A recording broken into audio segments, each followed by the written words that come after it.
All right, so I'm thinking about how an effective way to warm up when I go out to play golf, and I have had an idea, which I see people do. It's not a new idea, but but in a particular way.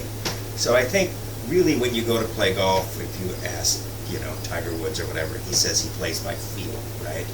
So you can't play by ideas or positions. We all know that is disastrous on the course. But what is feel is the real question. So what is feel? So to my mind, feel is just feeling what this club is doing and its sort of inherent tempo. So my thinking is, really, when I warm up, the first thing I should be doing is attuning myself to how this club swings, right? So don't worry about where it's going. Just tune myself to that inherent rhythm. So I think part of the problem with the way that golf is taught sometimes is that because we're teaching this club, because we teach what the body is doing, we lose our sense of what the club is doing, right? So you have to go to here in this position, and then you have to turn, you have to do this stuff, and while you're focusing on all of that, you've lost your ability to tune in to what the club is doing. So that was part of my reason for developing my training aid, was that my thinking was you wouldn't have to, since the positions occur naturally with this, unless you're to do some crazy thing, but you don't. It goes away really fast because this sort of wants to go in the right position, and it heightens your sense of feel. So because it's heavy, you feel it terminate, you feel it drop, you can't overpower it. So you let this tell you how to move. You don't figure out how to move it. You let it tell you how your body needs to move it in this plane, right? So your body sorts that out. It's complex. It's much more complex than your conscious mind can do anyway, so why get your conscious mind in it, right? Just acquire this feel. And largely the feel, I'm getting the feel for two things. The inherent tempo of how this swings, but then also how to move something heavy, which is something that is tricky to do with the club because it's not as heavy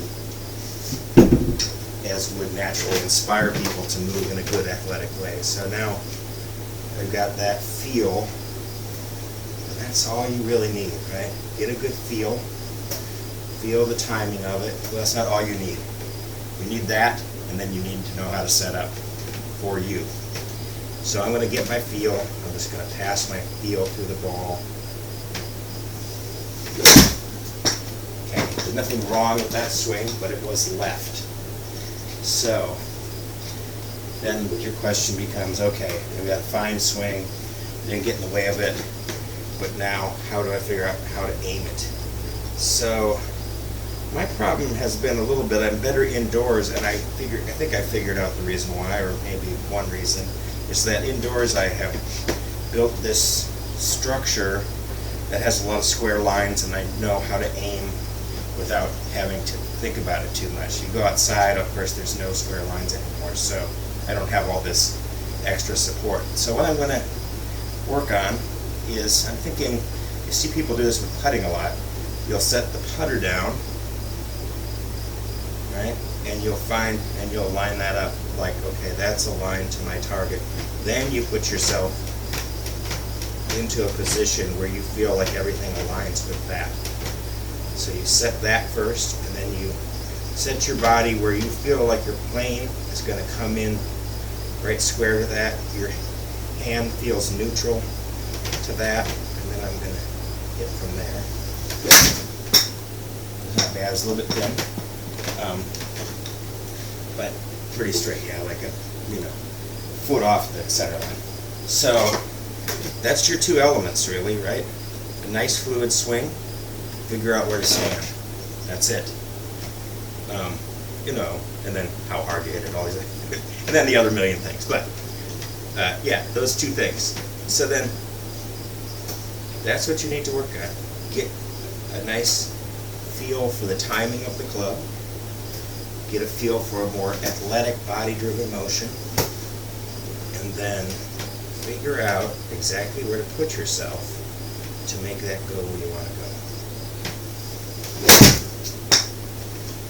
And that's what I'm going to be working on. Really, for me, the third part is something I need to spend some time working on. And add one more element to this. If you get the third part wrong, if you're not lined up properly, it will also then mess up your swing, right? Because if you're not lined up properly, your body's going to know, oh, I'm not square, and it's going to do something to try to fix that, and that's where you get that.